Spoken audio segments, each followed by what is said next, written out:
iglesia, el malentendido de la iglesia. El título hace referencia a que a veces no se entiende bien qué es la iglesia, ¿verdad? El autor es uno de los teólogos más importantes del siglo XX, que se llamó Emil Brunner, teólogo suizo, muy reconocido pues, en todo el ámbito cristiano. Y brevemente les comento lo que en su índice él trata, ¿no? Lo primero es la comunidad sobrenatural cristiana. Ahorita damos un resumen de eso. Y el tema de hoy, que es el origen histórico de la iglesia. Los siguientes temas son los apóstoles y la comunidad de los santos, luego la comunión cristiana y la tradición, la comunión cristiana y el Espíritu Santo, el carácter mesiánico y escatológico de la iglesia, la vida de la iglesia, el desarrollo, las iglesias en la historia y la tarea que tienen las iglesias para servir al crecimiento de la iglesia. Bueno, son algunos de los temas, ¿no?, que estaremos platicando. Entonces, el tema de hoy es el origen histórico de la iglesia, pero repasemos muy rápidamente qué es la iglesia. Y por lo pronto nuestro autor, para facilitarnos los conceptos, nos dice que usemos la palabra iglesia para hablar de las instituciones que históricamente se han llamado iglesia, y usemos la palabra eclesia en griego, ¿verdad?, para hablar de la iglesia del Nuevo Testamento. Y así va a ser más fácil distinguirlo, ¿no? ¿Qué sería la iglesia? Pienso en este momento, por ejemplo, si ustedes platican con alguna persona del ámbito católico, les va a decir que su iglesia es la iglesia católico romana, que es la que fundó Cristo y que es la única verdadera, ¿no? Entonces, la idea de que Cristo haya fundado una institución. Y lo sorprendente es que, según el Nuevo Testamento, Jesús no fundó una institución, ¿sí? Ese problema no se resuelve dentro de, o más bien en los otros ámbitos que no son de la Iglesia Católica, sino que a veces también llega a existir, si no una secta, un espíritu sectario. ¿A qué le llamaríamos espíritu sectario? Pues a pensar que somos los mejores y si no es que los únicos, ¿no? Ese sería un espíritu sectario. Y a veces incluso hay iglesias que dicen: no te juntes con otros movimientos, no te juntes con otras denominaciones, te van a dar cosas chuecas, y casi pensamos que cuando Cristo venga a resucitar a su iglesia, pues solo tal iglesia va a resucitar. Sería una buena pregunta, ¿no? ¿Por qué? ¿A quiénes va a resucitar Cristo cuando venga? Y si dijéramos, bueno, es que va a resucitar solo a los miembros de la iglesia metodista o de la iglesia presbiteriana, perdón, los presbiterianos, o de cualquier otra institución o denominación, pues sería claro que no, ¿verdad? Entonces quiere decir que no es lo mismo la iglesia que la institución. La diferencia es que la iglesia está formada directamente por Dios y las instituciones por nosotros. Hagan de cuenta que ahorita 3, 4 hermanos decimos: vamos a formar una AR y se va a llamar de tal manera, ¿no? En ese momento nosotros estamos creando una institución. No es malo que creemos una institución, es necesario para la vida de la iglesia local, es necesario para manejar nuestra organización, incluso nuestro patrimonio. pero no debemos suponer que la institución es la iglesia, ¿verdad? Porque pues a la institución vamos a ingresar a lo mejor a través de ciertos requisitos legales, pero a la iglesia del Señor pues vamos a ingresar solamente cuando recibimos el don, ¿sí? A Jesucristo, al Espíritu Santo, cuando nacemos de nuevo. Entonces la iglesia sí, podríamos decir, es el número de todos los creyentes, los verdaderos creyentes en Jesucristo.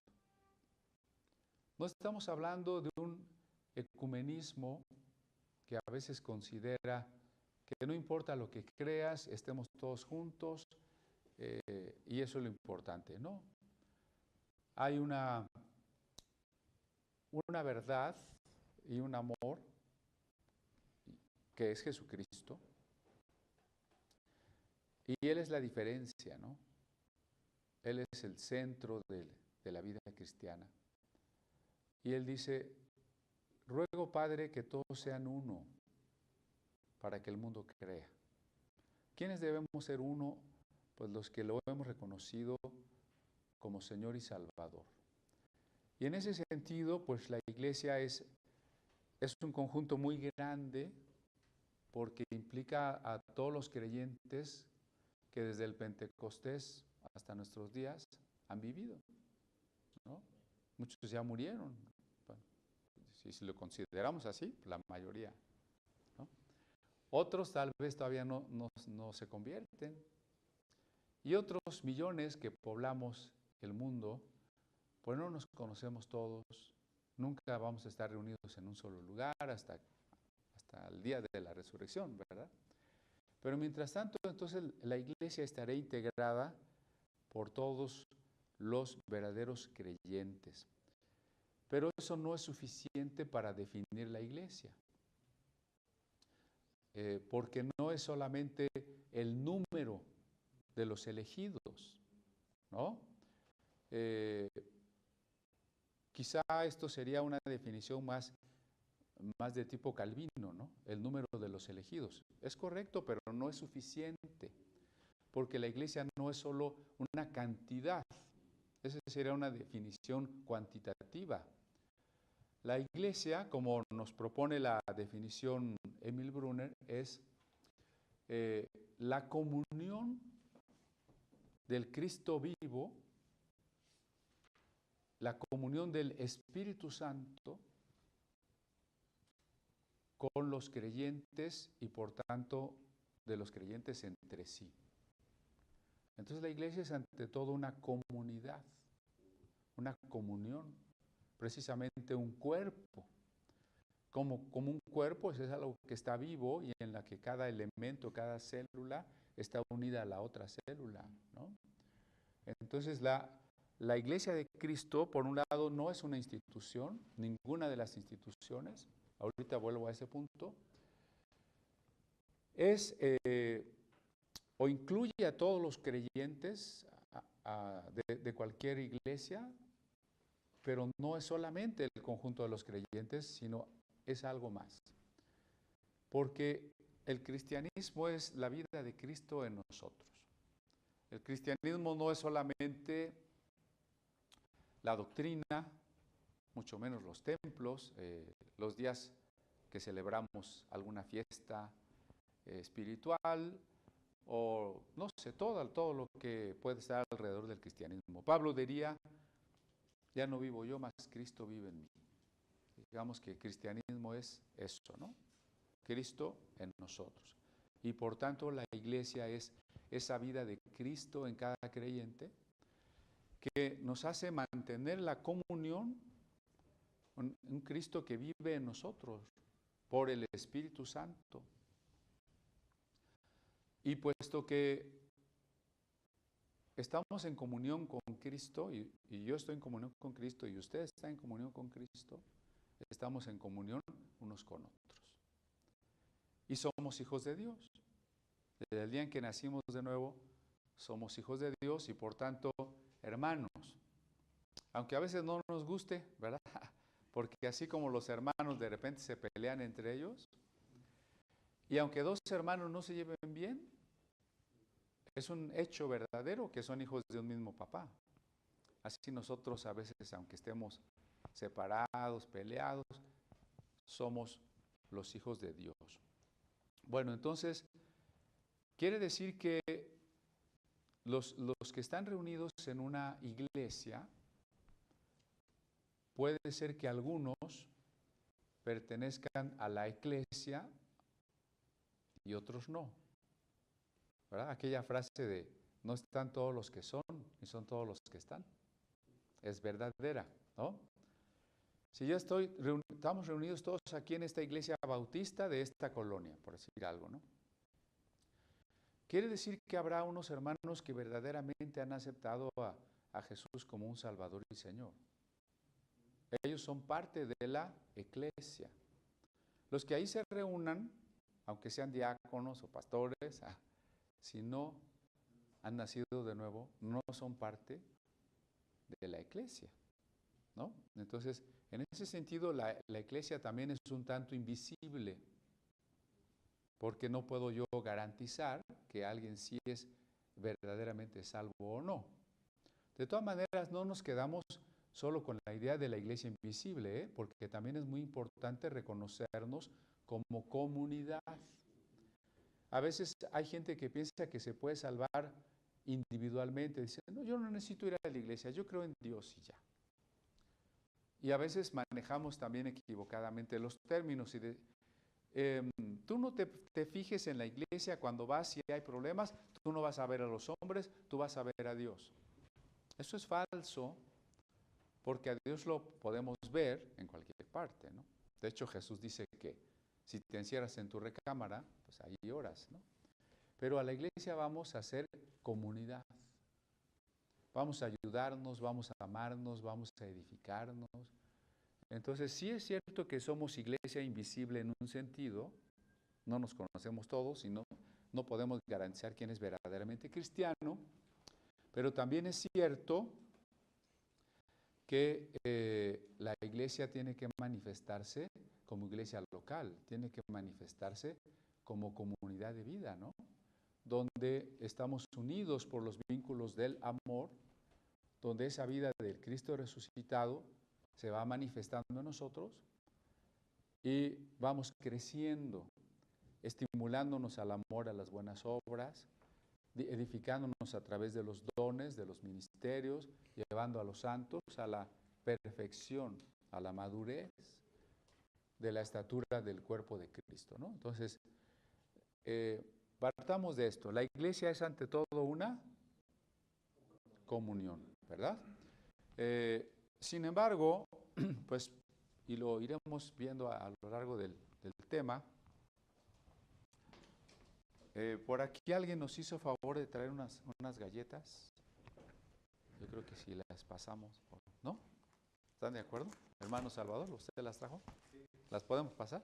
Sí, claro. A ver si gustan ir tomando y abriendo, pasando. Si no, se nos van a quedar ahí, ¿verdad?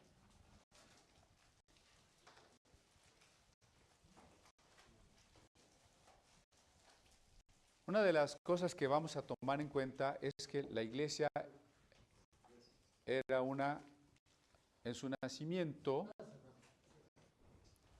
era una comunidad. Una comunidad donde todos los hermanos, todos son hermanos, todos son sacerdotes, todos somos iguales,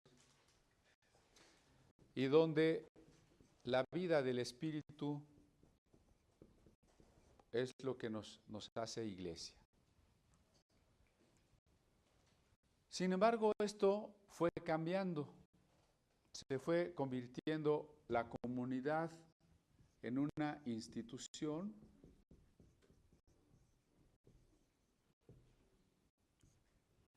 La igualdad de los hermanos, la fraternidad, se fue convirtiendo en una jerarquización, es decir, unos tienen unas dignidades, otros no, y la vida del Espíritu se fue convirtiendo en una sacramentalización.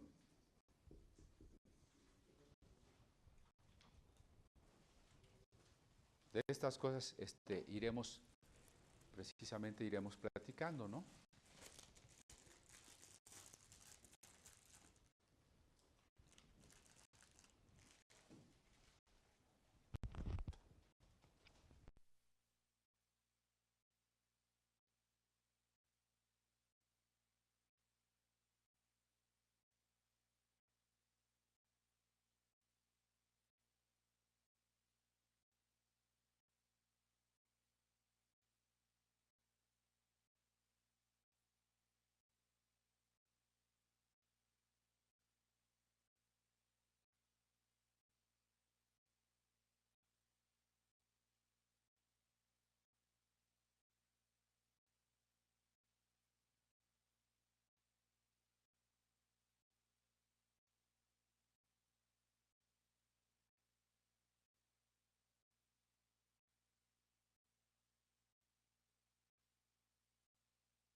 Parte.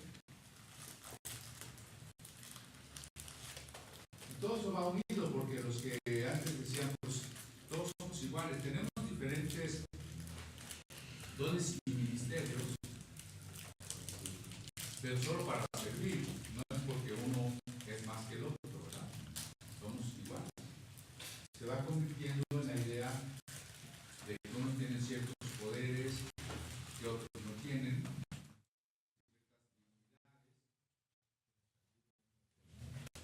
Y en vez de, por ejemplo, nacer de nuevo, en cuanto a la vida del espíritu, el tercer punto, el nacer de nuevo el nacer de nuevo se cambia por el bautismo. El ser lleno del Espíritu Santo se cambia por la confirmación. La certeza de la vida eterna se cambia por participar del pan y del vino, ¿no? Y así, la vida se santifica, la salvación se recibe al recibir los sacramentos. ¿Y quién da los sacramentos? La institución. ¿Y quién de la institución? El clero, ¿no? Y entonces la iglesia deja de ser la iglesia del Nuevo Testamento. Pero, bueno, eso es digamos, el panorama amplio. Ahorita nos vamos a regresar a cómo nace la iglesia, ¿no?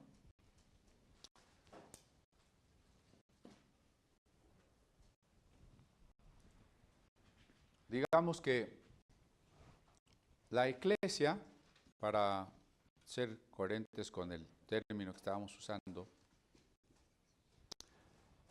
nace como una secta judía, ¿no? O sea, esto a veces se olvida. Pensamos que el cristianismo y el judaísmo son dos religiones muy diferentes. Incluso diríamos que en épocas como en el nazismo, ¿no? Donde los judíos fueron perseguidos por los que supuestamente eran cristianos,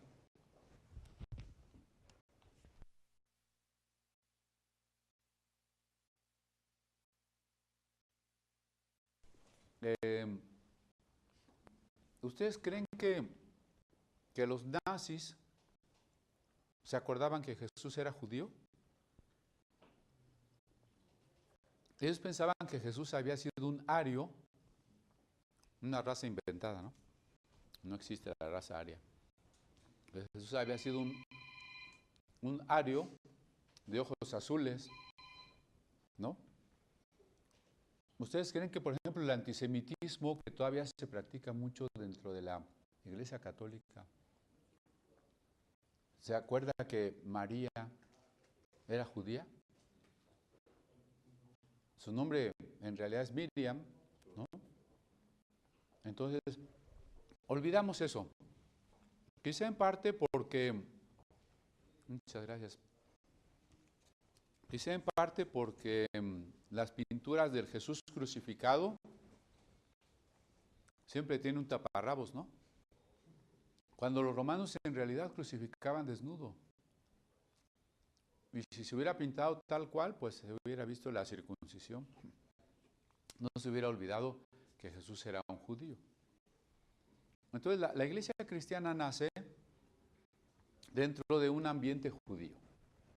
¿Sí? No es un ambiente judío monolítico, porque hay también quien dice, no, es que los judíos tal cosa. No, no podemos decir los judíos creen o los judíos piensan, porque tendríamos que preguntarnos, ¿los judíos de qué época? ¿Y los judíos de qué corriente? En tiempos de Jesús teníamos un mosaico, ¿no?, de sectas como los celotas, los esenios, los alejandrinos, los herodianos, los saduceos, los fariseos, los qumramitas. Y entonces, cuando nacen los seguidores de Jesús, cuando comienzan a seguir a Jesús, en un principio, pues Jesús es un maestro, es un profeta, para muchos como muchos otros maestros y profetas que en ese tiempo se hubieran levantado, ¿no? Pero poco a poco los discípulos, y sobre todo tras la resurrección, comienzan a comprender que Jesús es el Mesías. ¿Por qué digo que tras la resurrección? Porque acuérdense que incluso cuando Jesús ya murió y les pregunta, no lo han reconocido, y les pregunta, ¿por qué están tan tristes? Dicen, es que nosotros pensábamos que Jesús era, pero pues ya lo mataron, ¿no? Entonces, aún ahí todavía no estaba tan claro, ¿no? Bueno, cuando los discípulos tienen claro que Jesús es el Mesías, digamos que el cristianismo nace así como una secta judía más, cuya característica es creer que el Mesías fue Jesús de Nazaret, ¿no? Y entonces el judaísmo, aparte de toda esta diversidad que tenía, empieza a dividirse en dos. Los judíos que aceptan que el Mesías prometido ya llegó y se llamó Jesús de Nazaret, y los mesías que no pueden aceptar que Jesús fue el Mesías y que por ende seguirán esperando otro Mesías, ¿no? Entonces, cuando la iglesia cristiana nació, no estaba renunciando a ser judía, era una iglesia judía. De hecho, se reunían en el templo de Jerusalén. Dice que todos los días se reunían en el templo, ¿verdad? Pero poco a poco la iglesia fue teniendo una comprensión mayor de que Jesús, el Mesías, había venido precisamente para establecer una vida, un reino del Espíritu Santo y no de la cuestión meramente religiosa, ritual y de los sacrificios, ¿no? Es muy importante el pasaje de Juan 4, donde la mujer samaritana le pregunta a Jesús en dónde debemos adorar, ¿no? En este templo, en el templo de Jerusalén o en este monte. Y es que desde hacía muchísimos años los samaritanos y los judíos pues ya estaban divididos, ¿no? Se menospreciaban, se rechazaban mutuamente. Nosotros hubiésemos esperado que Jesús le dijera, pues, ¿dónde adorar? Pues en el templo de Jerusalén, pues ¿qué más, verdad? Pero Jesús le da una respuesta sorprendente, registrada precisamente en el Evangelio que se escribió más tardíamente, cuando la iglesia ya ha comprendido mejor que la vida de Cristo es una vida del Espíritu, que trasciende lugares sagrados, que trasciende fiestas, que trasciende ritos. La carta a los Hebreos ya nos había dejado también muy claro que Cristo es mayor que todo, ¿no? La carta a los Hebreos comienza mostrándonos que Cristo es la mayor revelación del Padre. Después nos muestra que es mayor que todos los ángeles. De ahí nos muestra que Jesús es mayor que el sábado, mayor que la tierra prometida, mayor que los sacrificios, mayor que Moisés, mayor que Aarón y el sacerdocio levítico, mayor que el templo, mayor que todos los sacrificios, ¿no? Entonces, poco a poco la iglesia va comprendiendo que todo lo que Dios había permitido que la religión judía comprendiera era una sombra y un tipo de lo que se debía de cumplir en Cristo. Pero que en Cristo no advenía una tradición nueva o una religión nueva, sino una nueva creación, la nueva criatura, donde ya no importaba, dice Pablo, la circuncisión o la incircuncisión, sino la nueva criatura. Y entonces la iglesia comenzó a predicar a los no judíos, ¿no? ¿Recuerdan? Sobre todo con Pedro, y luego con Pablo, con Bernabé. Y muchos no judíos empezaron a reconocer al único Dios, creador del cielo y de la tierra, y a Jesucristo, ¿no? Como su Hijo, como nuestro Salvador. Y entonces se despertó un gran problema en la iglesia. Los no judíos deben primero hacerse judíos. Digamos que había argumentos, ¿no? Si Jehová era un Dios que se había revelado a los judíos, si el Mesías era un judío, había sido un judío y un personaje prometido a los judíos, si la Biblia era un libro judío, no sería como coherente que cualquiera que quisiera creer en ese Dios, en ese Mesías, primero se hiciera judío. Y recuerden que fue la gran discusión en el primer concilio, el concilio de Jerusalén, ¿no? La conclusión de la iglesia es entender una profecía muy interesante, que es la restauración del tabernáculo de David, que se distingue del tabernáculo de Moisés, ¿no? El tabernáculo de Moisés tenía un arca escondida y nadie podía entrar más que el sumo sacerdote una vez al año. El tabernáculo de David tiene un arca abierta, donde están los profetas, los cantores, donde el pueblo puede acceder, escuchar la voz de Dios, orar, cantar, danzar. Entonces el tabernáculo de David está representando el tiempo de la iglesia, donde Jesucristo, que es el arca, ha abierto el camino al lugar santísimo, ¿no? O sea, el Hebreos también toca ese tema. Cuando Jesús murió y el velo se rasgó, Cristo nos abrió el camino a todos. Por eso allí en el pizarrón pusimos todos somos hermanos, y decía yo todos somos sacerdotes. ¿Por qué? Porque no tenemos sacerdotes, somos sacerdotes, porque Cristo nos abrió el camino para que todos podamos acceder al trono de la gracia.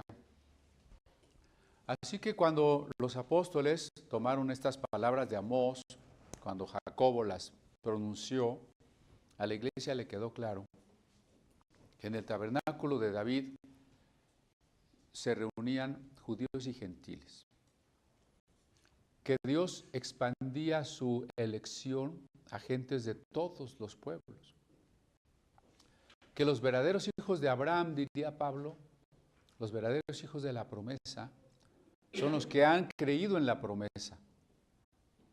Y en ese sentido, pues, Jesús había elegido un nuevo Israel. ¿Por qué Jesús eligió 12 apóstoles? Perdón, interrupción. Estamos organizando la comida y necesitamos confirmar cuántas personas se van a quedar.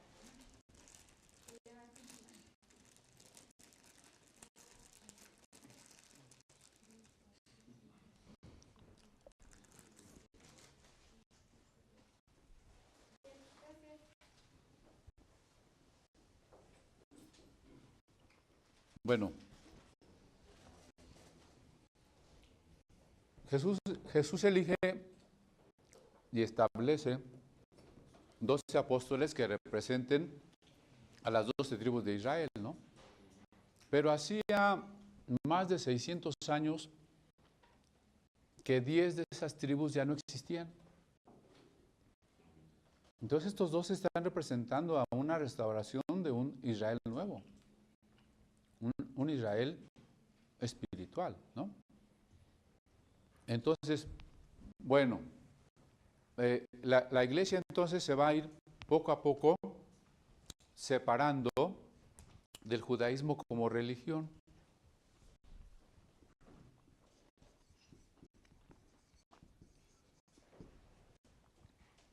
Tenemos que distinguir entre la salvación, ¿no?, la acción de Dios en nosotros, de la religión. O sea, la religión tiene su lugar. A veces decimos, bueno, hay grupos que dicen no tenemos religión, pero en realidad pues también se reúnen, recogen ofrenda, bautizan, casan, ¿no? O sea, sí hay un aspecto que se llama religión, pero la nueva creación no era una religión. La nueva creación era la irrupción de Dios, de Cristo en la historia, ¿no? Para empezar esta nueva creación que va a culminar en el nuevo mundo, cielos nuevos y tierra nueva. Sí, desde religión. Sí, digo que la nueva creación, diríamos que comienza en el momento en que Jesús resucita con un cuerpo inmortal. Nos va, a través del nuevo nacimiento, haciendo nuevas criaturas. Pero esta nueva creación va a continuar cuando resucitemos y al final de los tiempos, cuando el Señor, como dice Apocalipsis, nos presente cielos nuevos y tierra nueva. Todo eso es una nueva creación, pero la nueva creación ha comenzado con Jesucristo, ¿no? Ese es el contraste que quiero hacer entre religión y nueva creación. Entonces, la iglesia poco a poco va dejando el aspecto del judaísmo como religión. Se va logrando independizar. Porque les decía que al principio se seguían reuniendo en el templo de Jerusalén. Pero luego ya no. ¿Por qué? Pues por varias razones. Una, los propios judíos los empezaron a perseguir. Y la iglesia tuvo que huir de Jerusalén. Entonces, no nos vamos a reunir en el templo porque ahí somos rechazados, nos persiguen. Es más, hemos tenido que salir huyendo, ¿no? Pero otra cosa, una segunda razón, es que a los pocos años el templo fue destruido. Para el año 70 ya no existía. Pero yo creo que la razón más importante la había enunciado Esteban precisamente a la hora de su muerte, ¿no? Dios no habita en templos hechos de mano. La iglesia va llegando a la convicción de que el templo del Espíritu Santo es precisamente la iglesia. Y entonces ya no necesitamos un templo. El templo judío era importante en la religión judía. Y sigue siendo importante, ¿verdad? Los judíos, por ejemplo, no hacen sacrificios rituales de los animales porque no hay templo. No hay altar, ¿verdad? Y para ellos sigue siendo importante, quizás sobre todo para los ortodoxos y ultraortodoxos, la posibilidad de un día reconstruir su templo. Quizá no así los reformados, ni los liberales, ni mucho menos los no creyentes, pero la iglesia tiene claro ahora que el templo es ella misma, ¿no? O sea, en el concepto judío y incluso de otros pueblos, el templo es el lugar donde Dios vive. Muchos pueblos llegaron a pensar, como los propios judíos, el templo es el axis mundo, o sea, el centro del mundo. Y entonces, a partir de la construcción del templo, y no solo de la construcción, sino hasta tiempos del rey Josías, se empezó a prohibir que se ofrecieran sacrificios en cualquier otra parte. No, en la era patriarcal así no era, ¿no? Abraham, Jacob, ellos ofrecieron sacrificios donde Dios se les manifestó, donde ellos querían agradecer a Dios, ¿verdad? En Betel, en Gilgal, en Jericó, allí ofrecían. Después que se construye el templo y los reyes, sobre todo Josías, van diciendo, para mantener la unidad política, teológica, religiosa, necesitamos que se reconozca un centro de culto. Y a partir de ese momento, incluso se establecieron las grandes peregrinaciones. Cualquier judío, aunque viviera en otro país, en otra ciudad, tenía que venir a las grandes fiestas al templo. El único lugar donde ahora, de manera ritual, se podía matar un borrego, un carnero o una vaca, ¿no? Y entonces el concepto era, el templo es la casa de Dios, ¿no? Cuando Jesús viene al mundo, diríamos que Él es el templo. Por eso Juan, capítulo 1, es muy importante cuando dice, y aquel verbo se hizo carne y habitó entre nosotros. Y el verbo habitar es la misma idea de los hebreos que ponían su tienda en el desierto, ¿no? Jesús puso su tabernáculo entre los hombres, pero es el tabernáculo de la alianza, no un tabernáculo cualquiera. Y es más claro cuando Jesús va al templo y dice, uno mayor que el templo está aquí, incluso de aquello que le acusan. Dijo, en 3 días reconstruiré este templo si lo destruyen, ¿no? Entonces para Jesús era claro que el templo es entendido así, como la casa de Dios entre los hombres, era Él mismo. Y ya no ese edificio que había reconstruido Herodes, ¿no? Entonces cuando Jesús se va y viene el Espíritu Santo, ¿en dónde vive Dios en el mundo? En nosotros, ¿no? Entonces, acuérdense que la comunidad es la comunidad del, ¿no? La koinonia neumatos, o sea, la comunidad del Espíritu, es ahora la iglesia. Entonces, cuando el judaísmo empieza a comprender, cuando el cristianismo, naciente, comienza a comprender que el templo ya no tiene ninguna importancia, y sobre todo después de que fue destruido, la iglesia toma una mayor conciencia, como la tuvo Esteban, de que el templo de Dios está donde quiera que está un creyente. En segundo lugar, la iglesia comienza a tomar también una conciencia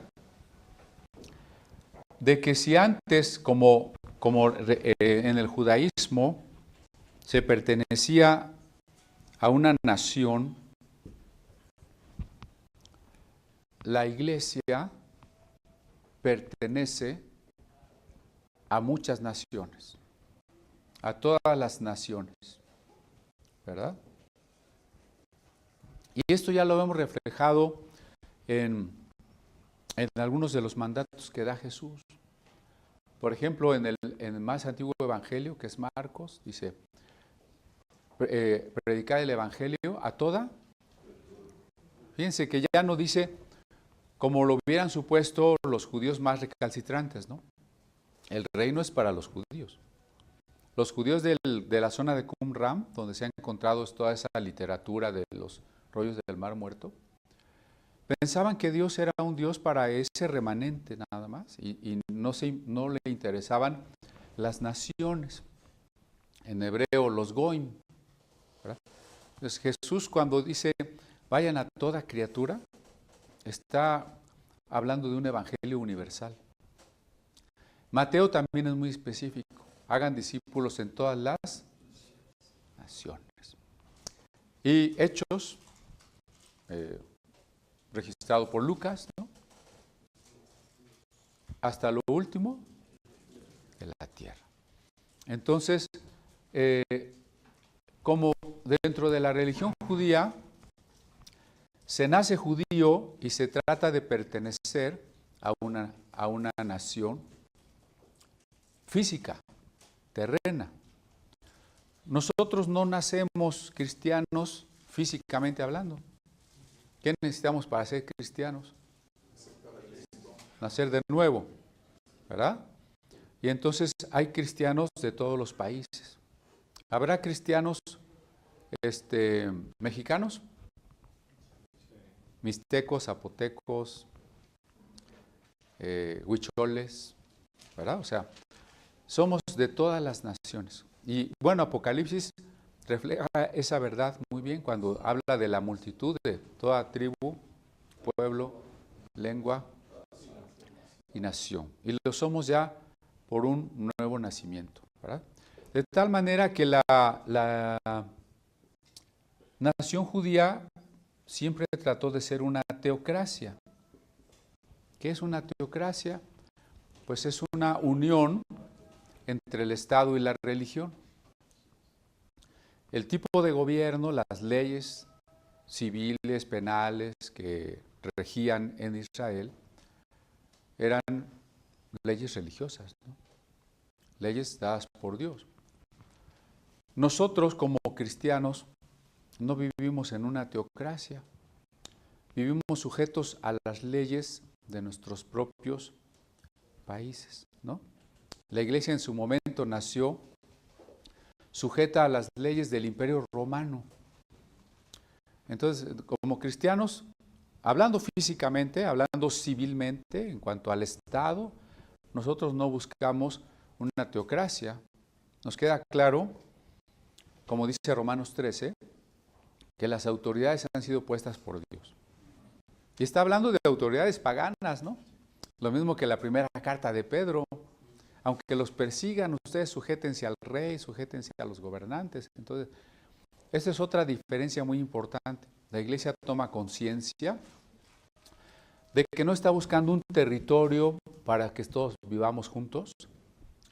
No está tratando de establecer un gobierno que combine el Estado con la religión. ¿Quién sí lo ha buscado? Roma. Roma es ante todo una institución canónica. Eso quiere decir de leyes, ¿no? A tal grado que desde el siglo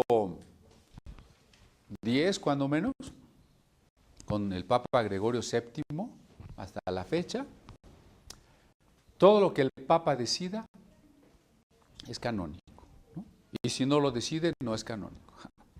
Entonces, la Biblia, las decretales, las encíclicas, todo es canónico si está dentro de las leyes decididas por la institución.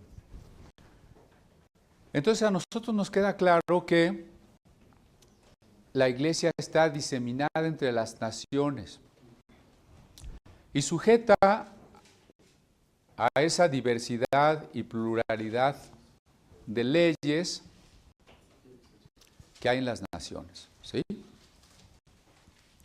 Entonces, para el pueblo cristiano, creo que ya era muy clara esta diferencia.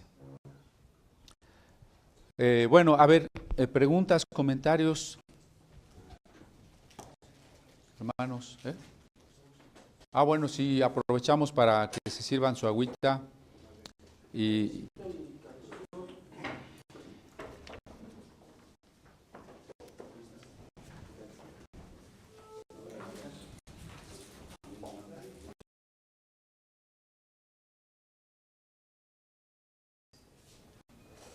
Un proceso doloroso. Pero aquí me brota a mí una pregunta, las dispensaciones. La iglesia judía es la iglesia que se pone a oír el pacto anterior, no pacto, Cristo. Yo quisiera que ayudara más en el tema del dispensacionalismo, los inicios, no dejando pasar y no dejando de subrayar este punto que es importante. El proceso fue muy duro, muy diferente a lo que normalmente nos imaginamos nosotros, que no somos cristianos inmediatamente, después de que los apóstoles y Jesucristo empieza a predicar el evangelio, el nuevo evangelio. Yo quisiera que nos hablara un poco más de esto. Gracias, hermano. ¿Alguna otra aportación? ¿Pregunta?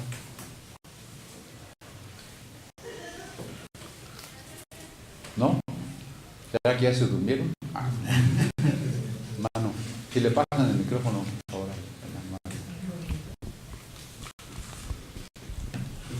Yo difiero a la tesis tradicional en cuanto a que la iglesia llegó a un proceso de separarse del judaísmo.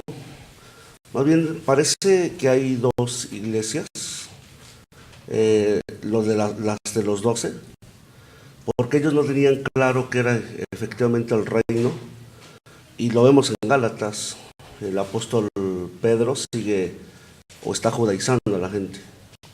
Yo creo que cuando se le da el mensaje al apóstol Pablo, y según lo que dice allí Hechos también, que se le armó de primera vez en Antioquía cristianismo, Pablo comprende el concepto puro que es lo neotestamentario, y no tanto como que en algún momento el cristianismo, que se le puede llamar judio-cristianismo, porque era una mezcla entre creer en Cristo como el Mesías, pero también continuar con las prácticas del judaísmo. Ellos mismos las siguen practicando, ¿no? Incluso vemos que al apóstol Pablo le dicen que suba al templo, que pague los votos, y que otra vez esa mentalidad judaica, ¿sí? Más bien yo creo que cuando se le da el mensaje al apóstol Pablo, ellos llegan a comprender que es efectivamente la iglesia muy diferente del concepto que ellos tienen de templo. Y más adelante vemos que Pablo ya casi al final llega a comprender este concepto de lo que es lo neotestamentario, de lo que es lo judaico. Mientras tanto, creo que ellos lo que hacían realmente es que ellos, al no estar, porque eran pescadores, no estar tan, vamos a decirlo, preparados como judíos, a excepción de Santiago, que era casi el presidente de la iglesia, difiriendo con lo que dice la iglesia romana, que era Pedro, ¿sí? Sin embargo, los demás eran como deslumbrados por todo el asunto del judaísmo. Les llamaba mucho la atención eso. Muy diferente a Pablo, porque es que Dios tiene que tomar a uno que ni siquiera anduvo con ellos. No es de los 12, solamente 12, pero como que está la impresión breve que ellos no comprendieron lo neotestamentario. Y Dios toma a Pablo. Si vemos el contexto de Pablo, es alguien que ya había estado en el judaísmo, conocía la estructura, y precisamente Pablo rechazaba la estructura judaica, sabía la trampa que era caer en ese tipo de cosas. Y Pablo habla mucho de la vida del espíritu, y habla mucho del concepto fe, contrario al sistema judaizante, ¿no? Pero de ahí en fuera vemos simplemente Santiago. En sus cartas está una transición tremenda. Santiago literalmente está contradiciendo, diciendo, la salvación es por obras más fe. Muy diferente a lo que Pablo dice, la salvación es solo por fe, sin obras. Pareciera como que hay ahí una diferencia muy grande, ¿no? Ahora, cuando el apóstol Pablo baja para con ellos, nosotros miramos que ellos continúan con su posición, y es más factible que él se vaya con los gentiles, porque su mensaje es un tanto distinto, un tanto fuera de lo que es común y en orden. Entonces en eso yo difiero, creo que en eso sí la cristiandad ha sido un poquito deshonesta, porque juntamos las dos cosas. Pero la verdad es que lo que están haciendo los dos, están hablando de un mensaje que está mezclado.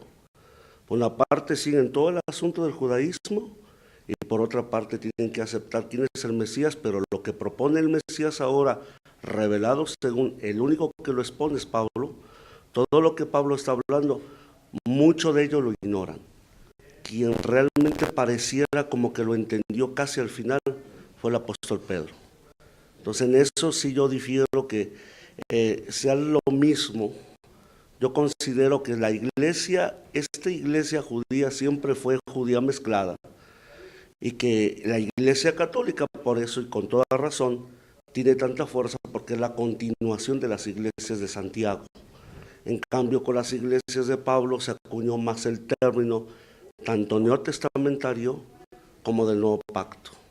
Y fue Pablo el que definitivamente, ¿no?, dice que él es el perito arquitecto. ¿Por qué tendría que ser el perito arquitecto cuando hay una profesión muy clara en cuanto al oficio del apóstol Pedro? Pareciera como que son dos conceptos un tanto distintos, pero en la cristiandad siempre se ha manejado como que es lo mismo. Claro. Sí, en parte estoy de acuerdo con usted, hermano. Nada más que yo difiero porque el apóstol Pablo no rechazó la estructura judía, sino que se apegaron todos ellos como judíos al mismo judaísmo. Simplemente hicieron manifiesto tanto el apóstol Pablo como el apóstol Pedro en ese primer concilio que el gentil no podía soportar semejante yugo o semejante estructura para cumplir la N cantidad de mandamientos que maneja el judaísmo. Y tan así que en ese capítulo 15 del libro de los Hechos, se levanta Santiago y dijo, vamos a llegar a un acuerdo, y establecieron 4 puntos para todos aquellos que no están dentro del judaísmo, para el gentil. ¿Para qué? Para que nada más en base a esos 4 puntos, sí, que era el no consumir sangre, las perversiones sexuales, la carne a los ídolos, esos 4 puntos. ¿Para qué? Para que sea más fácil para ellos aceptar y reconocer al Mesías. Los judíos continuaron bajo su misma estructura y lo que hicieron fue adherir al Mesías, al nuevo pacto. ¿Sí? Entonces, lo que yo entendí con respecto al maestro Cristian es que se fue despegando principalmente el gentil de la estructura judaica. Nos fuimos despegando, ¿para qué? Para únicamente quedarnos con por el puro yugo de Cristo, que es el yugo más ligero que el yugo que ellos tienen como judíos. Como todos los asuntos históricos, son asuntos muy complejos. No podemos simplificar a un factor 2. Sí, aquí hay varias cosas. Miren, me voy a venir hasta nuestro tiempo y luego de regreso. Hemos vivido 2 extremos. El extremo antisemita que mencioné yo al principio, ¿no? Se olvida que Jesús fue judío y no se quiere ver nada con este Antiguo Testamento, ¿no? Hay incluso quien en una plática teológica dice, no, eso está en el Antiguo Testamento. Entonces, pues ya quítalo de tu Biblia, ¿no? En tiempos del Renacimiento, incluso todavía la Reforma, la Iglesia Católica pensaba que era más autoritativo el texto latino que el texto hebreo. Todavía Fray Luis de León fue preso por traducir cantares del hebreo, ¿no? Entonces, se rechazaba lo hebreo, se rechazaba lo judío. Todavía hay una procesión aquí en la colonia Roma en Semana Santa, el Viernes Santo, de una corriente católica totalmente antijudía. De hecho, acabo de comprar un libro donde se le echa la culpa al judío de todo, ¿verdad? De los masones, del comunismo, de la banca, de las finanzas. El judío es el culpable de todos los males del mundo. Es un extremo, ¿no? El otro extremo que estamos viviendo hoy, diría yo que con tristeza, son los Gálatas del siglo XXI, ¿verdad? O sea, aquellas posturas contra las que Pablo, ¿verdad?, precisamente arguyó, no se acabaron. Parece que no le hicieron mucho caso. O vuelven, de alguna manera vuelven esas ideas donde, y conozco muchos cristianos, por eso se los digo, que antes se sentían cristianos mexicanos, ahora se sienten judíos, no mexicanos, y Jesús ocupa un lugar muy secundario, en todo caso como un maestro de la ley, y la salvación es precisamente por obras, ¿no? Entonces, entre estos dos extremos, el olvidar nuestra herencia judía y el querer judaizar son dos extremos de cuidado.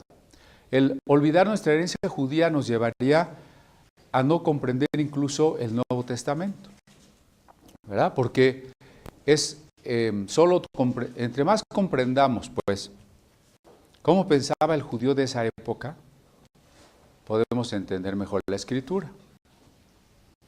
Pero también el otro asunto, ¿no? Siempre Cristo, la nueva criatura, donde la circuncisión y la incircuncisión ya no tienen importancia, debe ser el centro de nuestro amor, ¿no? Cuando alguien no ama a Cristo es cuando creo que está dispuesto a decir, bueno, pues entonces en vez de Cristo la ley. Entonces, no lo amábamos tanto, ¿verdad? Entonces sí, efectivamente, en la iglesia al principio hubo una, vamos a llamarle evolución. No vayan a pensar que evolución del chango que se convirtió en hombre, sino una evolución del ir entendiendo a Cristo. Los propios discípulos no entendían a Cristo, como les dije hace rato, a un muerto, a un resucitado, ¿no? Le preguntan, ¿restaurarás el reino a Israel en este tiempo? ¿Verdad? Sí, solamente era completar lo que decía el pastor, ¿verdad? Juan Carlos. El tema precisamente que refería el pastor Mario es ese tema, ¿no? Si nosotros vemos a Pablo en el Concilio de Jerusalén en Hechos 15, no es el mismo Pablo que ya está a punto cuando le dice a Timoteo, he corrido la buena batalla, Tito, he corrido la buena batalla. Es un Pablo muy diferente. De hecho, quienes toman mayor injerencia en el Concilio de Jerusalén son los que en Gálatas 2, el mismo apóstol Pablo les llama los pilares de la iglesia: Juan, Santiago y Pedro. Entonces, el hecho es que precisamente lo que usted dice, profesor Cristian, existe una diferencia en los apóstoles, que son precisamente los de Jesús judío, y el apóstol Pablo, que es del Cristo resucitado. Porque quien se le presenta a Pablo no es el Jesús judío, sino el Cristo resucitado. Y ahí es la enorme pauta o la enorme diferencia, ¿no? Porque cuando nosotros vemos en la carta a Corintios, cuando dice él, lo que yo mismo recibí del Señor, en cuanto a la mesa del Señor, no fueron los discípulos quienes le expusieron la institución de la cena del Señor, sino fue Cristo el resucitado. Entonces, en esta parte de hablar de la nueva creación, y hablar de la liturgia, o en este caso de las prácticas que venían mezclándose, por lo que estoy escuchando en cuanto a la parte de la iglesia espiritual o el sentido espiritual y la iglesia organizada, había una enorme diferencia. El apóstol Pablo más adelante, nosotros nos damos cuenta en Gálatas 2 que baja, como dice bien el pastor Mario, y les presenta, dice, el mensaje que yo predico, que se refiere ahí mismo dice claro, que Pedro fue llamado a los de la circuncisión y yo a los de la incircuncisión. Entonces él dice, nada me tuvieron que exponer los pilares de la iglesia, al contrario, yo les expuse. Y a partir de ahí nosotros vemos en las cartas del apóstol Pablo que él dice, mi evangelio no es antisemita, porque se puede caer en esta pretensión, y eso es muy cierto, el entender que pues entonces rechazamos a los judíos, no, pero sí entender que Cristo no vino a reformar al judío, sino a establecer una nueva vida, una nueva creación. Que ahora un nuevo testamento, en este caso lo que la palabra dice en Hebreos, un nuevo pacto, que es el pacto eterno, ¿no? Y dice la palabra que el pacto de Moisés estaba pronto a caducarse, allí mismo en Hebreos. Entonces, lamentablemente hoy, por ejemplo, aún la iglesia en su praxis o en la práctica, manejamos un tipo de salvación mezclada, ¿no? Como que si eres salvo, pero si no vienes a la iglesia te vas a quedar en el rapto, ¿no? Y cosas así que la iglesia hoy sigue practicando y que tenemos esta mezcla, ¿no? En la historia sabemos que Santiago, bueno, que fue una carta que se escribió antes de que el templo fuera destruido, lo sabemos bien. Presenta un tipo, porque le cuesta trabajo, ¿no? El comprender la práctica judía que él traía como cultura, como historia, como desarrollo humano, y ahora ya el nuevo pacto que está presentando Pablo le cuesta trabajo. Entonces, si nosotros leemos la carta de Pablo, que es una carta de transición, porque todavía no se había en este momento terminado, de Santiago, perdón, no se había terminado todavía los sacrificios, estaban en vigencia los sacrificios, pues cómo él podría en su capacidad humana o intelectual o cultural poder asociar o poder empatar el nuevo pacto, que es la nueva creación, y que ahora ya los sacrificios, Cristo era superior a ellos, si él seguía mirando que sus compatriotas seguían haciendo esto para poderse salvar, ¿no? Entonces, creo que no es caer en esta parte de ser antisemitas, pero y tampoco a la otra parte de ser libertinos, ¿no? Porque se ha caído en una y en otra. Lamentablemente tenemos que reconocerlo. Sino ir a la vida de la iglesia, ¿no? Sabemos nosotros que es la vida práctica a través del Espíritu de Cristo que nos habita y que por eso es que somos uno todos nosotros. Pero sí vamos a encontrar mucha diferencia histórica, muchas situaciones porque estábamos en un proceso de transición. Aquí la pregunta, profesor, es si realmente los apóstoles de Jesús, el judío, y a diferencia de Pablo, que se le presentó el Cristo resucitado, tenían la comprensión o todo el entendimiento claro de lo que estaba ocurriendo en este proceso de transición. ¿Y claro, porque veámoslo, no, hay esta no disputa, pero sí esta plática o esta conciliación entre los dos en Gálatas 2, todo Gálatas 2, inclusive más adelante dice que Pedro va con Pablo, ¿verdad? Y que comenzó a comer con los gentiles, pero después llegaron algunos que había enviado Santiago y que ya se sintió cohibido, y es cuando lo reprende Pablo y le dice que no sea así, o sea, ¿por qué con los judíos se hace judío y por qué con los gentiles se hace gentil? Claro.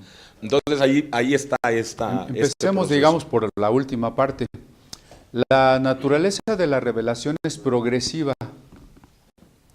Es progresiva. Por eso hace rato insistían que los apóstoles al principio no entendieron ni siquiera quién era Cristo, ¿verdad? Todavía vemos a Pedro que necesita la visión para ir a casa de Cornelio.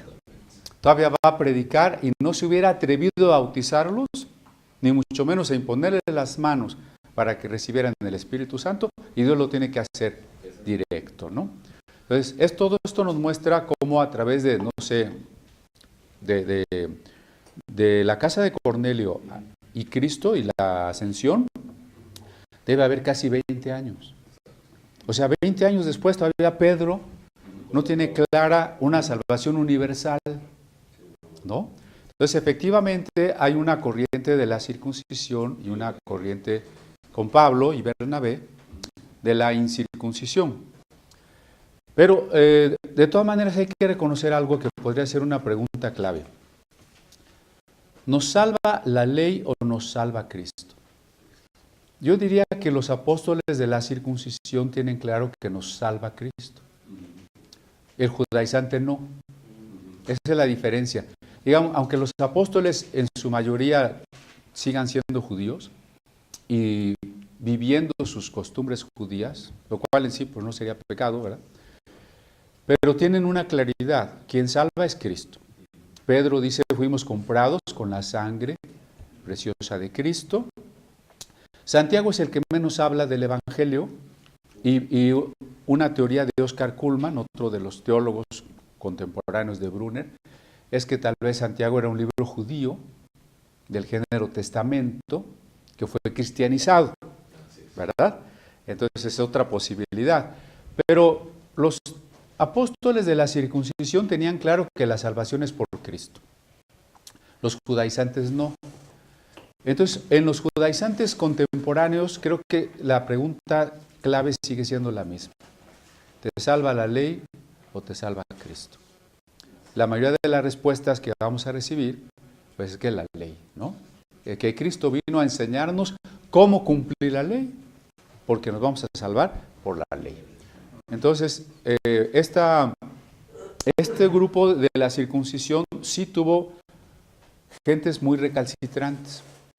Para fines del primer siglo forman la secta de los ebionitas, ¿verdad? Y de allí poco a poco van a ir desapareciendo, reapareciendo en otras formas, pero en la iglesia, en el fuerte de la iglesia, perdieron poder y no quedaron más que como la secta de los ebionitas. Sí. ¿Qué documentos podemos citar para dejar claro que la iglesia judío-cristiana, que es la de los 12 apóstoles, que corresponde a Hechos capítulo 2, ¿sí?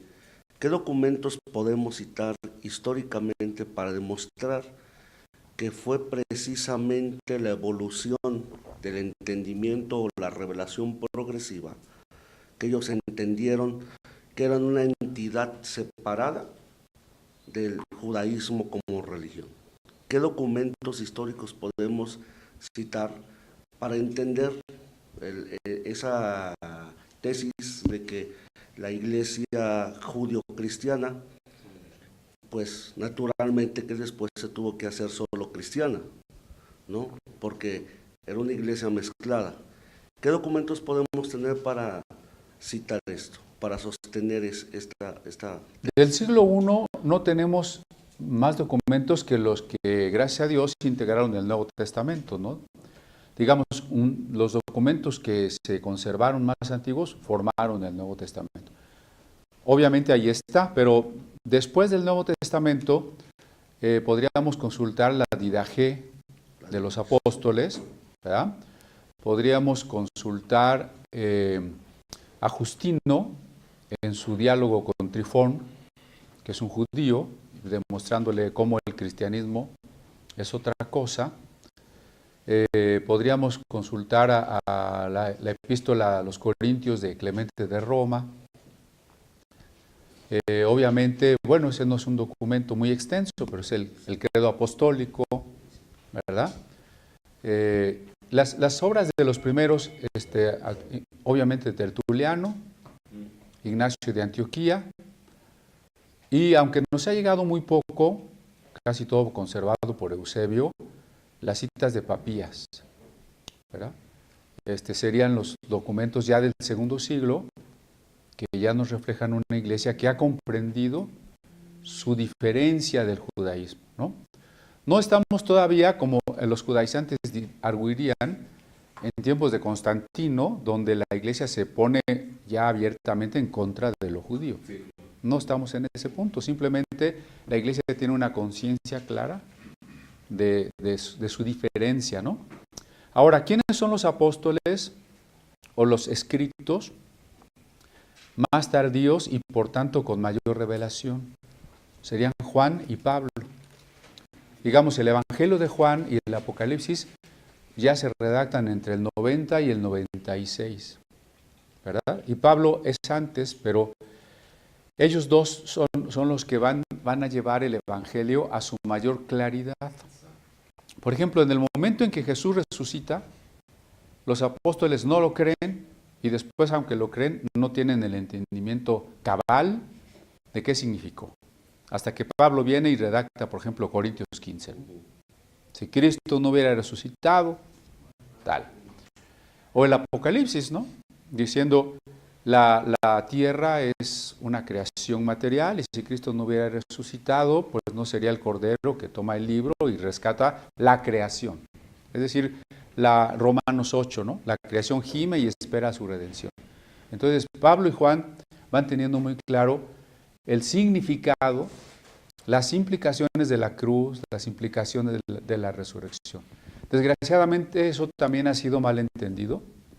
Hay una iglesia presbiteriana en Coyoacán que está enseñando ahora que Pablo inventó a Cristo.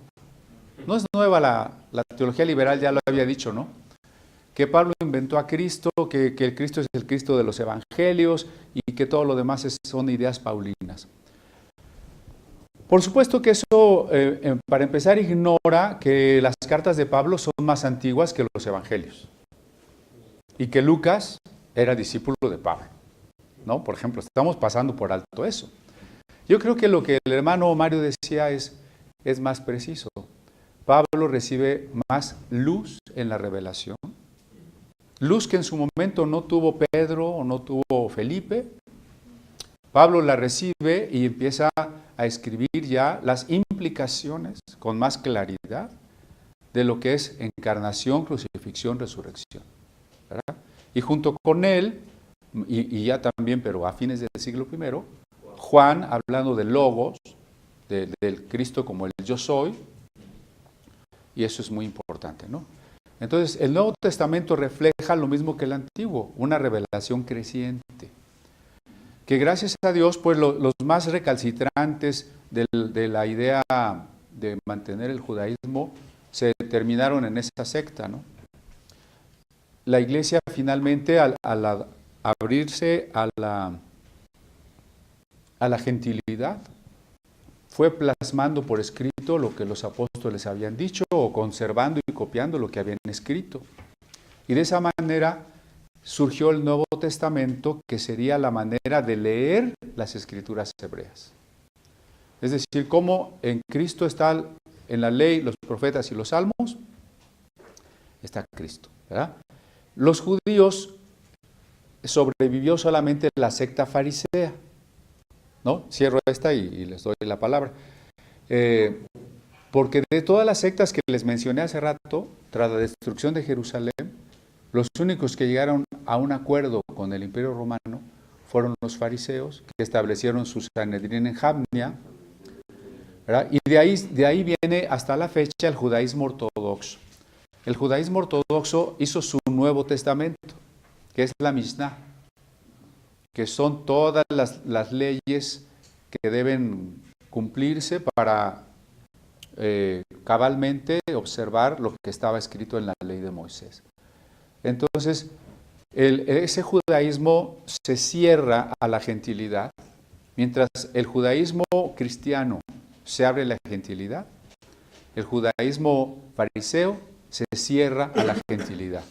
Mientras el judaísmo cristiano escribe el Nuevo Testamento para leer las escrituras hebreas desde Jesús, el judaísmo fariseo escribe la Mishnah para leer las escrituras hebreas desde una reafirmación de la tradición y la ley mosaica, ¿no? Yo considero que es un tanto arbitrario. Perdón.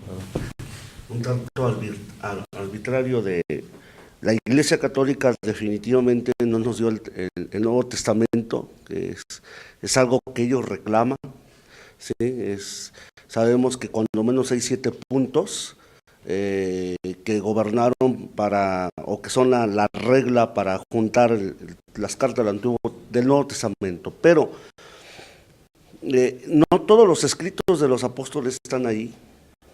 O sea, lo que llamamos Nuevo Testamento, a excepción de los 4 evangelios, está lleno de cosas paulinas.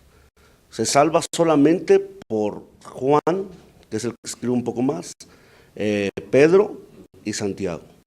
Pues yo considero que hay más documentos, cartas que estaban girando en las comunidades cristianas, pero que de manera arbitraria Roma no permitió que entraran esas. Por ejemplo, está la carta de la Odisea. Si la hemos leído, esa carta nos habla precisamente como es de que el cristianismo primitivo, con los ebionitas, continúa con la misma situación de judaizar, y cómo precisamente cuando aparece Pablo es muy distinto. Hay que preguntar, como usted bien lo afirmó, cuando la revelación que tiene Pablo es superior en cuanto a las de los 12, ¿qué oposición pudo representar de los 12 hacia el apóstol Pablo? Claro Porque que ya trajo otro tema muy amplio, el del canon, ¿verdad? Algo iba a decir, hermano. Yo quiero comentar lo siguiente en relación a después del Cristo resucitado. Efectivamente hay una división, una separación, porque hay judíos que reconocen, ¿no? Los discípulos tardaron en reconocer la naturaleza de Jesús, y en la visita de Pedro con Cornelio, pues Pedro fue porque fue enviado, pero si no, creo que no lo hubiera hecho. Y cuando va y ve la transformación, porque Cornelio es una persona que no solamente estaba esperando escuchar a Pedro de manera silenciosa o apartada, sino que cuando llega Pedro se da cuenta que Cornelio tiene a toda su familia y la casa está llena, pero no de judíos, ¿no? De gentiles.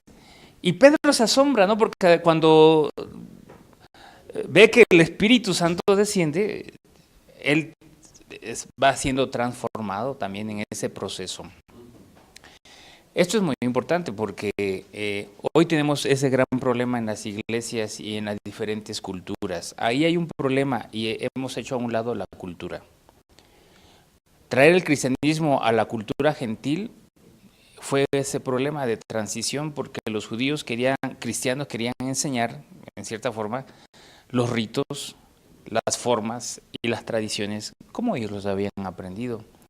Pero la cultura gentil tenía otras formas, ¿no? Otra forma de ser, de actuar, de sentir. ¿Y cómo hacer ese proceso de transición, de llevar el evangelio? Es ahí donde están los problemas entre Pedro y Pablo y algunos otros más, porque ¿cómo es que comes con los gentiles si eres judío, no? Interpretar el evangelio en ese lado fue complicado. Hoy en nuestros tiempos es complicado. Incluso la cultura gentil enriqueció al cristianismo. Sí, porque la cultura gentil pensaba en términos filosóficos. Así es. Y eso obligó al cristianismo a repensarse, a explicarse, a buscar sus fundamentos racionales, ¿verdad? Sin dejar la Biblia como la máxima autoridad, por supuesto. Solo subrayaría que Roma sí ha ejercido una influencia muy negativa, pero en realidad la iglesia no dependió de Roma hasta después del siglo IV, V, ¿no? Entonces no es tanto al principio. Pero quiero regresar a lo que el hermano David preguntaba, ¿no? Él hablaba de las dispensaciones. La palabra dispensación en sí quiere decir dar, ¿no? Por eso, cuando usted va al cajero y no hay billetes, dice, usted dispense.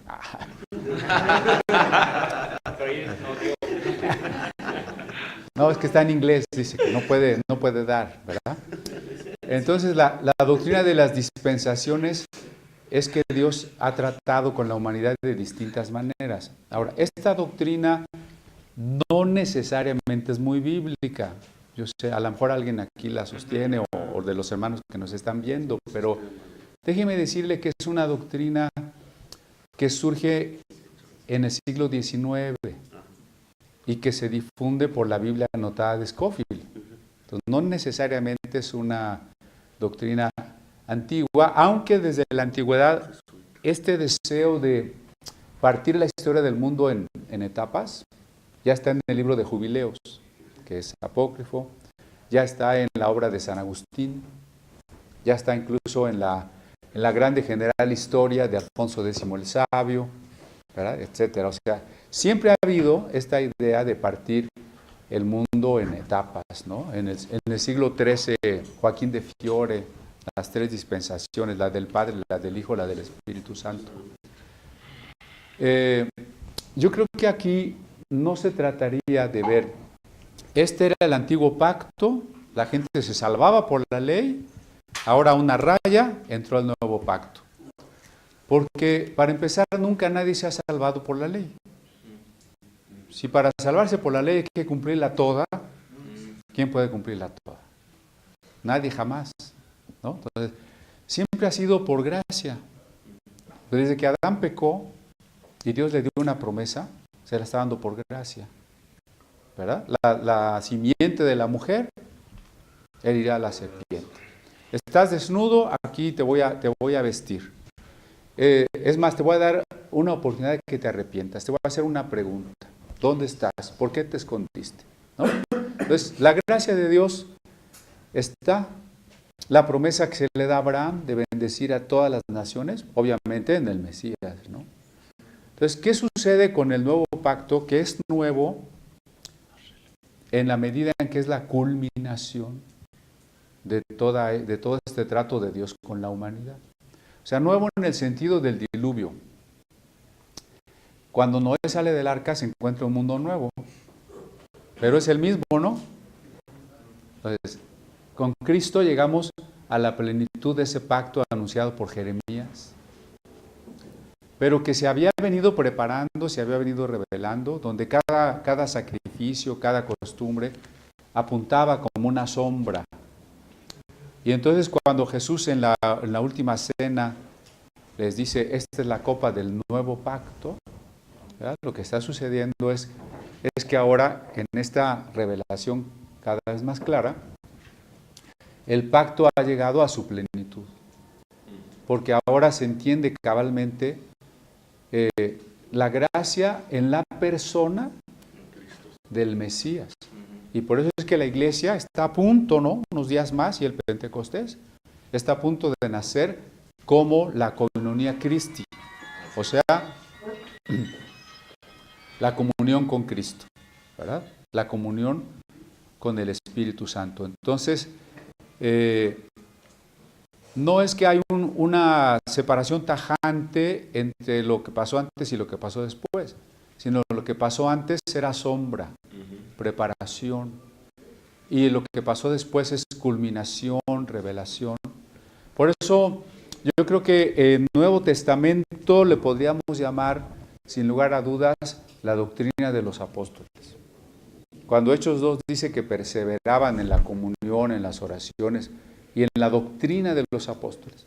O sea, lo que los apóstoles enseñaban, ¿dónde quedó finalmente?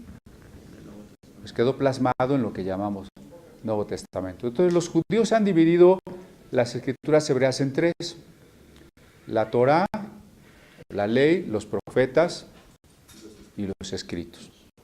Entonces, en todo caso, creo que serían cuatro: la ley, los profetas, los escritos y la doctrina de los apóstoles, ¿verdad?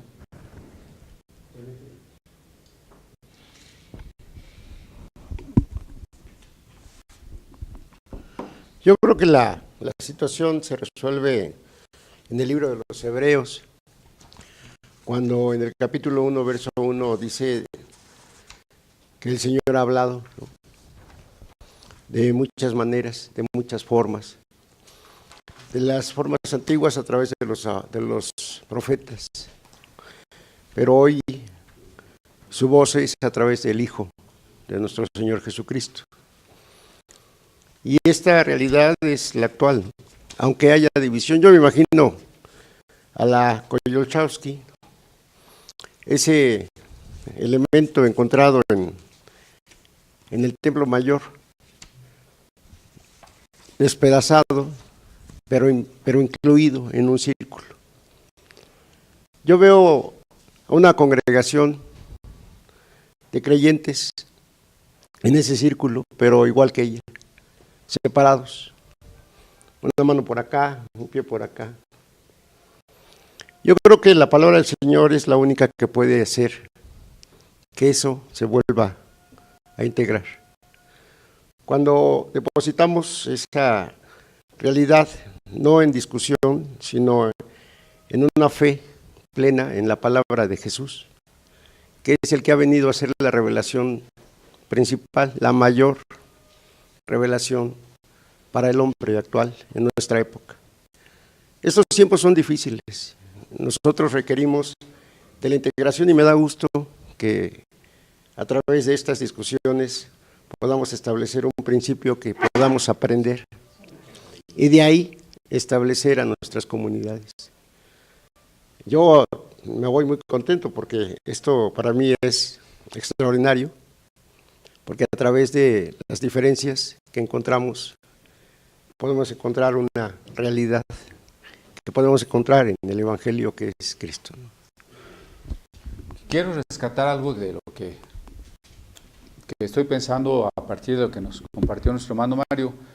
Hay que reconocer que en la Biblia hay tensiones teológicas, ¿no? A veces pensamos que la Biblia casi Dios la dictó y no puede haber tensiones. Hay tensiones. Hay tensiones entre la corriente sacerdotal o la eloísta con la yavista. Hay tensiones entre la corriente sacerdotal y el profetismo deuteronomista. Hay tensiones entre Santiago y Pablo, ¿verdad? Entre Pedro y Pablo tal vez. O sea, esto enriquece. No es para espantarnos, sino enriquece y refleja que en la misma iglesia de hoy hay tensiones, hay diferentes maneras de ser cristiano. Lo importante es mantener la unidad, ¿verdad? Quiero comentarles esto. Los judaizantes hoy dicen, cuando los gentiles fueran aceptados, es porque Dios quiere que todos los gentiles ahora seamos judíos. Y ya saben que quieren usar la kipá, cuando Pablo es muy claro, el hombre que se cubre la cabeza al orar, frente a su cabeza. Quieren que regresemos al sábado, cuando el sábado no era más que la sombra del reposo verdadero, que es la gracia. Entonces no se trata de que idolatremos. Porque ¿cuáles son las idolatrías que no tienen muñecos? Idolatrar el hebreo como si fuera una lengua divina. Idolatrar la ley como si cada letra fuera hasta mágica. Idolatrar la tierra prometida, ¿verdad? Ya hasta estoy ahorrando para ir a dar una vueltecita.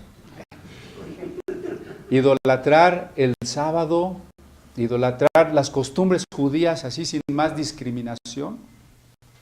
Y alegrarse porque ya van a bombardear a Siria y porque ya los judíos le ganaron a los palestinos. Todos esos son idolatrías, ¿no? Donde estamos poniendo en el lugar de Cristo algo que no es Cristo. Pues lo único que debemos seguir nosotros es Cristo. Obviamente que en los evangelios, aún en las epístolas, no vamos a ver nunca referencias a que Cristo haya predicado sobre recuperar Palestina, o sobre la excelencia de lo judío, o sobre la importancia de lo hebreo. ¿Verdad que no? O sea, el mensaje de Cristo fue totalmente otro. A ver, ahí hay otra aportación.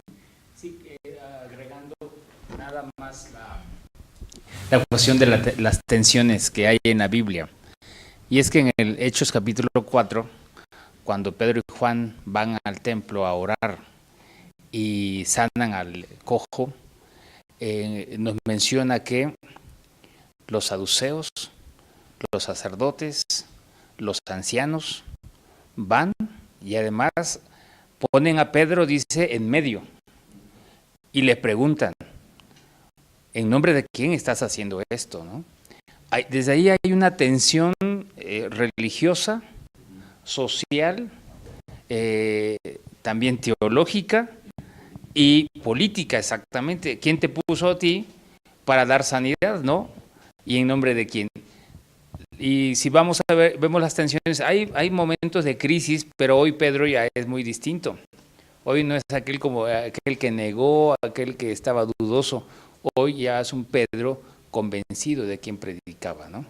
Y es donde da una respuesta importantísima a estos hombres, en nombre de quién, y él declara, dice, en el nombre de Jesús, que es lo importante, ¿no?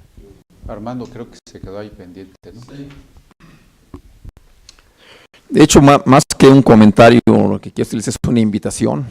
Estamos viendo mucho en relación a la historia desde los inicios de la iglesia, y la invitación es que leamos acerca de la historia de la iglesia cristiana, acerca de la cristiandad.